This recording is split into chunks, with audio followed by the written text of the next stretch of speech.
So how to make karela fry, కాకరకాయ fry. కాకరకాయలను తీసుకొని చెక్కు తీసేసి ఇట్లా చిన్న చిన్న పీసెస్ లాగా కట్ చేసుకున్న తర్వాత ఆయిల్ వేసేసి ఒక బౌల్లో ఆయిల్ ఫ్రై అయినాక దాన్ని అంత ఎర్రగా వచ్చేటట్టు వేయించుకోవాలి. తీసి పక్కన పెట్టేసుకుంటున్నా.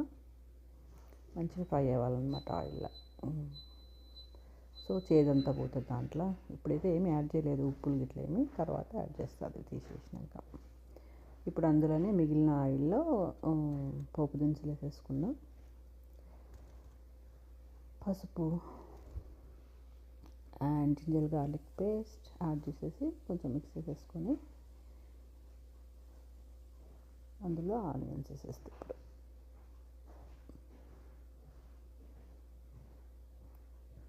అండ్ సన్నగా తరుపుకున్న పచ్చిమిరపకాయలు కూడా వేసేసిన అండ్ కరివేపత్తా కరివేపాకు వేసేసి కొంచెం మిక్స్ చేసేసుకొని ఈ ఆనియన్స్ కూడా మనము రెడ్డిష్ కలర్ వచ్చే వరకు ఫ్రై చేసుకోవాలన్నమాట.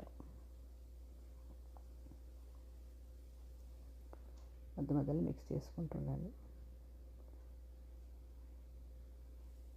ఆల్మోస్ట్ ఫ్రై అయిపోయినాయి కదా. ఇప్పుడు ఇందులో అన్నీ కావాల్సిన ఉప్పు, కారం, మసాలాలు వేసేసుకోవాలి. వేసేసుకున్నాక ఫ్రై చేసి పెట్టుకుంటాం. కరేలా కూడా వేసేసి మిక్స్ చేసేసుకుంటే మన కరేలా ఫ్రై రెడీ.